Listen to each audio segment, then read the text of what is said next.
So, hello and welcome. As previously discussed, I'm going to present one of my own experiences, which wasn't just experienced by me, but obviously I was involved. There were other family members and friends. So, I'm 60 years old now, 2025. And this happened when I was a kid. I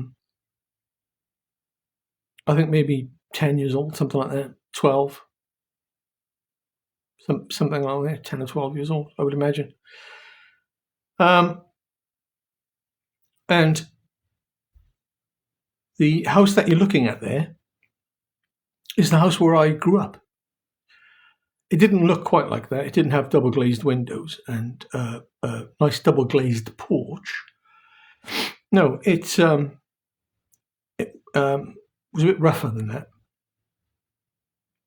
Also, it didn't have the satellite dish that's just there. You can see it above the window there. And it didn't have the box, the alarm box. I'm pausing a lot because there's a lot to get through, really. And I'm wondering how best to order the story. And ultimately, the best thing to do is just to start at the beginning and finish at the end. So the house didn't look like this, but thanks to Google's wonderful technology, the house looked like that.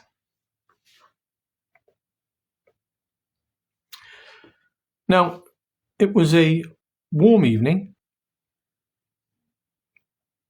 When you're a kid, most evenings are warm, aren't they? You don't feel the cold as much. And it was dark. It was pleasant. I don't think we were wearing coats or anything. And I was stood in this porchway with two friends, a brother and a sister, Julie and Paul. I won't use second names in this. I've not been able to contact these people. I will reach out and let them know that the video is here, and if they want to provide their own version of events to this story, I will include them. So, Julie was stood in the porch to the left of that pink door you see then, which was white back then when we were kids. I say white. It would have had kick marks in it, and the paint would have been peeling off it. We were a big family, and we weren't very precious about things like those. So she was stood with her back against this white wall next to the pink door. Paul, her brother, was on this side of the railing, looking in at his sister, and I was stood next to Paul to his right, also looking in at Julie, and we were talking. No, I don't know what we were talking about. I can't remember. But it would have just been something that was on TV, or we used to tell each other stories and stuff and recounting the day, whatever it might have been. And the next thing I know, my little sister, Kath, comes belting down the garden path, straight past us through the little pink door. I say the pink door that's there, the side door next to the front door, which is out of sight. And all we know is that she's a bit upset. And we don't know what's going on. She was visiting a friend in the street opposite. And we just assumed there may have been a bit of a falling out with a friend or whatever. We're not sure. So the street Kath came from is across the road and slightly to the left of where we were stood. And that's it there. And if I go over slightly, you can see the street better. and her friend was down there somewhere. I can't remember where it was. I'm not even sure if I actually knew. But she came running up there in the dark, and she was upset.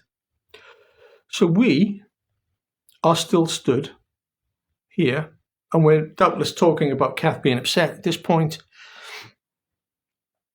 And so a few moments later, my older brother John, who's a few years older than me, and my brother-in-law Stephen, who would have been, I don't know, just before his 20s maybe, something of that order. They come running out onto the front door next to us, and Steve shouts, "Where is he?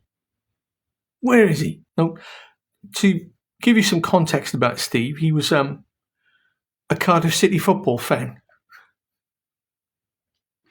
Now, to those of you who don't know, that won't mean much.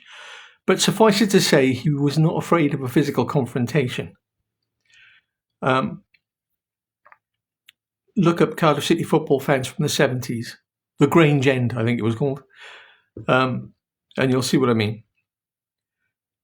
But as far as family was concerned, Steve's heart has always been in the right place. And they then, as you might guess, they come up the path, across the road, and they go down that street there, looking for whoever it was who was chasing or upsetting my sister.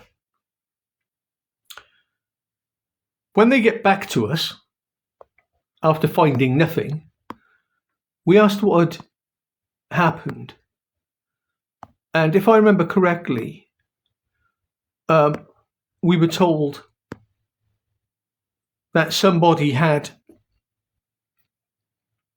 chased her up the street, and they had held a bright torch above her head as they were chasing her, and it really frightened her. And so, I mean, that was the first inkling that we had that something wasn't right. But we just took it as we just took it for what it was. Someone had chased Kath up the street, some weirdo, and that was it. So we were kind of a bit forewarned, if you like, and slightly on edge, because if we saw this chap, we were going to get Steve to sort him out. I think that was probably the plan. So Julie still stood with her back to the wall, looking past, or rather in between Paul and myself, out into the street here. So if I can do that, that will give us a better idea.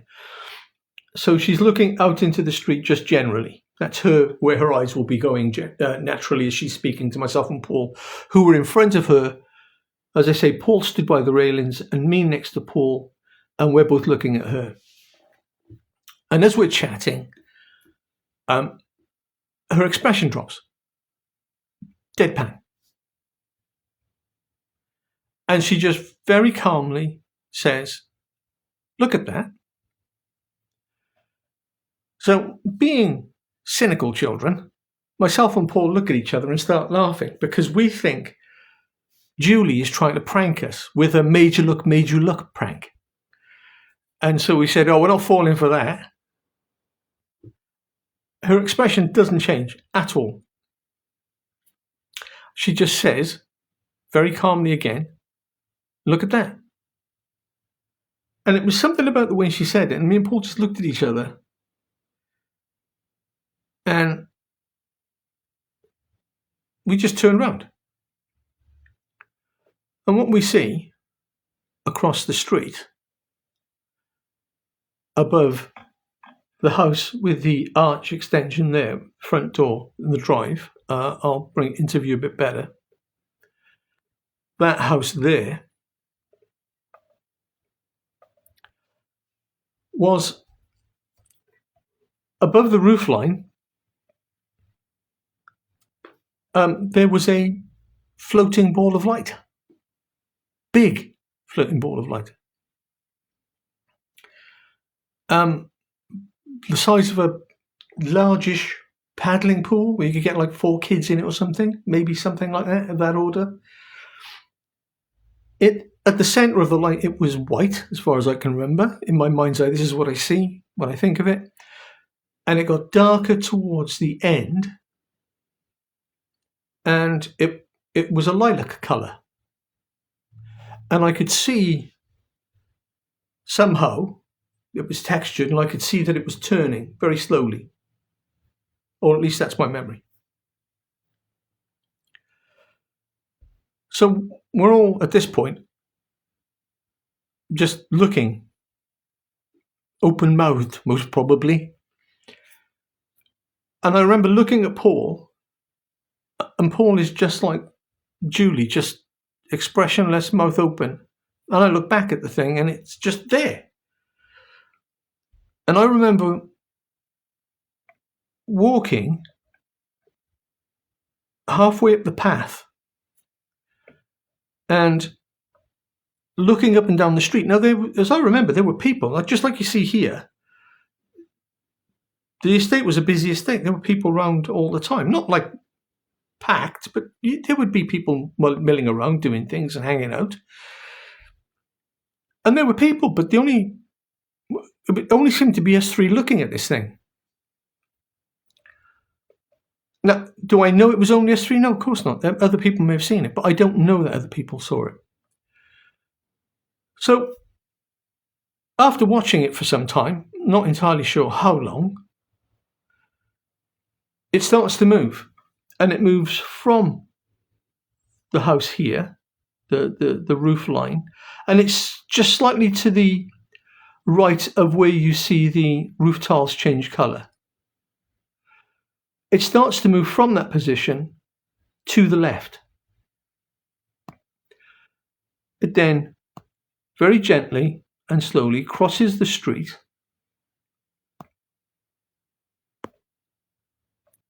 and gets to this block of houses, wherein it continues to move across the roof line. And I have this memory of it slightly avoiding the chimney stacks. And we lose it as it goes behind this house here, this last house. It goes behind, and that's the last we see of the object. We then snap out of our reverie, I suppose, and then we're talking about it. But we don't, at any point, make a link as far as I remember at least, make a link as to what we've just seen and my younger sister Kath being chased up the street by a bloke with a torch in his hand.